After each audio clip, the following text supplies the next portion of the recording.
All right, we're in draft. As per usual, I don't really talk too much about draft anymore. I've lost hope. We have a Diana B1. Doesn't make sense. Vape Nash for EG. J Solution. So it seems like Cloud9 are just going to turn their brain off and just go with like super simplistic lane matchups. It's probably going to be Fudge. Yeah, Fudge is going to be on Jace. Perks is going to be on Lucian.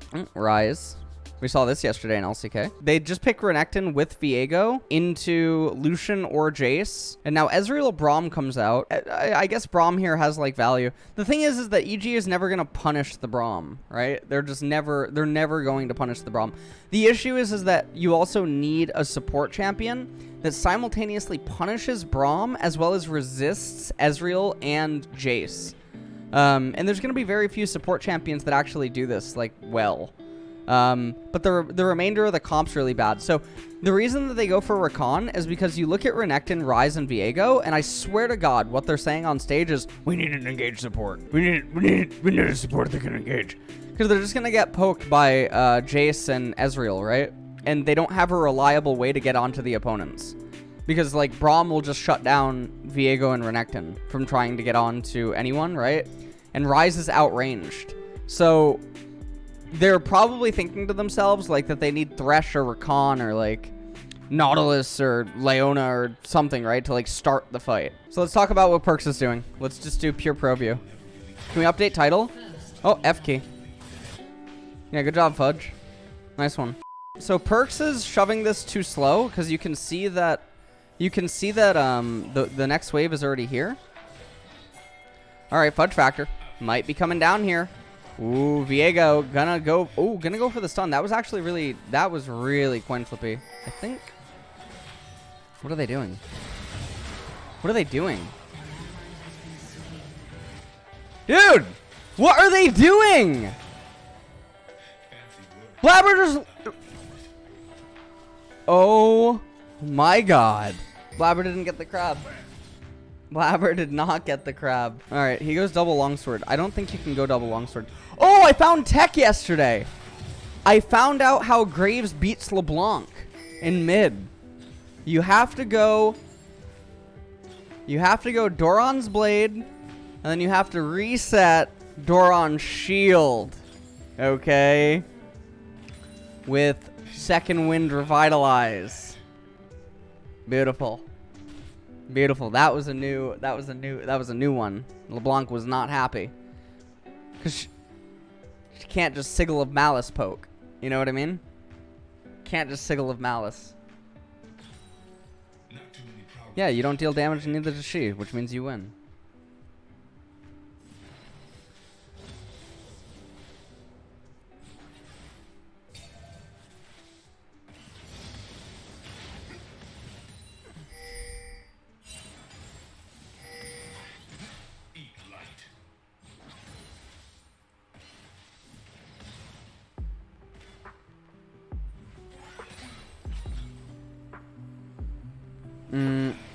Okay, Perks is messing up. I'm gonna turn off chat and just only talk about the purview. Let's do this. I always feel much better when I do this. I always feel more comfortable. Okay. Is Fudgy Cakes dead? All right. So this is a good response by Lucian, and now he should reset. He should reset immediately. He should reset. He should reset. He should reset. He should reset. He should reset. He should reset. He should reset. He should reset. Blabber should never have gone in. He should have just reset. He should have reset. He should have reset. He should have reset. Should have reset. Should have reset. We should have reset. Vulcan should never rotate. We should have reset. We should have reset. We should have reset. We should have reset. We should have reset. We should have reset. We should have reset. We should have reset. We should have reset. We should have reset. The fact that we killed Jizuke is because it's Jizuke. Not because we made an intelligent decision, okay? Rakan comes mid, places a ward. Vulcan might be able to help him clear it out. Perks probably shouldn't instantly shove. Now we should. Now the immediate response should just be instant shove. No, Zen's dead. If you TP, nothing happens. Now actually maybe you can get dove, depending on how... Oh, no, okay. The culling does a lot of damage, but he should never TP. He should never TP. Culling does a lot of damage. If culling doesn't do a lot of damage, I think there's a chance to redive Perks. Also, we should pop pot. Yeah, you should just never TP there. You should just stay mid and shove. Because you get plate, they get plates in bottom, you get plates in mid, but I think it's way more important for C9 to make use. It doesn't really matter if they share down in bottom. Compared to Lucian just getting stuff by himself. I think that there's going to be an argument by some people saying that, like, if he TPs bottom, he prevents the plate capture, and he also gets, you know, he gets the wave himself. You do end up using the teleport, and you could argue that you don't need the teleport for anything. Blabber has a lot of hot dates this game. He has a lot of hot dates. I think that there is that argument, but again, I mean, Lucian would get plates in mid versus... Whoa, what is Jizuke doing? Wait, Perk's messed up. Perk's messed up. That's really sad. Jizuke's inting, though. Why is Jizuke there? What is he doing? What is he actually doing? And you can see what's happening bottom. I don't know what Perks is doing. I mean, he's getting vision, but does it really mean anything? Ezreal's alone in mid. Now we're going to rotate up into top lane, I guess. It's really hard to tell what we're running to, though. He has all vision on himself, even though the enemies are basically all melee champions. Which means that he doesn't need to... there's no assassins. He doesn't need to only have, like, vision on himself and be aware of, like, his own champion. It's very obvious. Okay, we're just randomly inside of red jungle, by the way, for no reason. Okay, Moonfall gonna go out. Ooh, they are gonna repel it. Fudge Factor.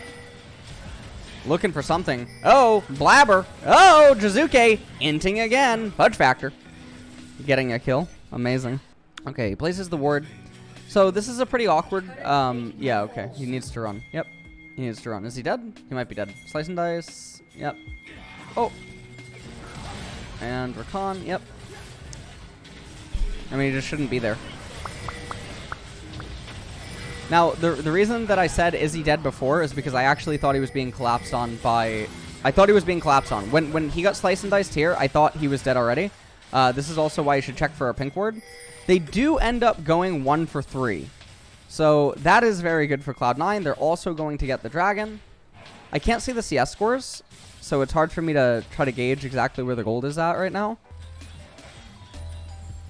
Alright. Just gonna come over, get wolves. This is really good. You just basically want to do this. Oh, this is not necessary. This is absolutely not necessary. It's gonna work though. Renekton instead.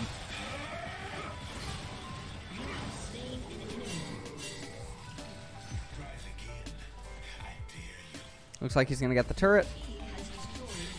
So I think that this is a lot. So they get the turret, but the thing is I think they lose all of this, and then they lose this. I mean, the opponents lose this too, right? And then they also lose this. So I think in the grand scheme of things, they kill the Renekton, they get the turret, and I guess Renekton's gonna lose a wave, but I don't think...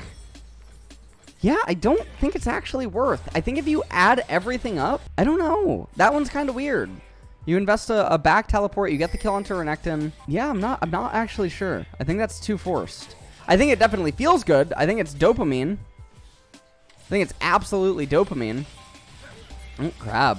You can bet your bottom dollar. Fucking Blabber's feeling dopamine right now. EG are really akin to Protoss in the sense that they have to bust them with Dragoons and Zealots. Oh, see, the teleport is premature. He could have recalled and gotten an item before the TP. Yeah, see, they can't actually do the Baron.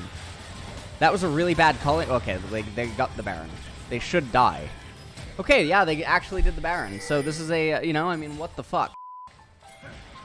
Alright, the culling wasn't as good. They shouldn't actually be able to do the Baron without casualties. Culling could have absolutely been way better.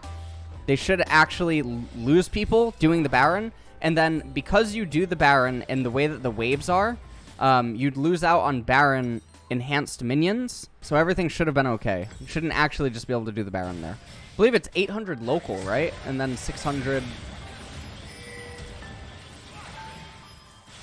Can they even kill him? No, they can't.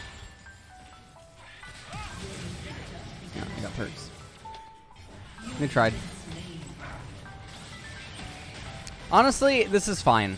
This is like watching Terran lose because they messed up like they messed up their positioning. And sometimes this is just the way the game goes. They messed up the Baron dance. They messed up the Baron dances. They had other errors in early and mid game. I don't think this is a game that I would inherently feel really bad about, to be completely honest. I don't think this is a game that you'd feel super bad about. You made really obvious errors, but it doesn't have anything to do with like team comp or anything like that. So that's pretty good. This is a pretty honest game that you can review from. And it looks like Cloud9 gonna make the last stand. That's not Helm's Deep. Boom! Oh, yeah, it just doesn't even deal damage to Rakan. Isn't it insane? It's insane, right? It just doesn't even deal damage to Rakan. Oh my god. Now, by the way, I wanna add something on, okay? I said that draft isn't the reason that Cloud9 lost. This does not mean that I do not think that their draft is bad, okay? For anyone, I do think their draft is advantageous over their opponents. I do think it's advantageous over their opponents. And I don't think that relative to the game that the draft has any impact on why they're losing this. However, yeah, that doesn't mean that I think that it's good.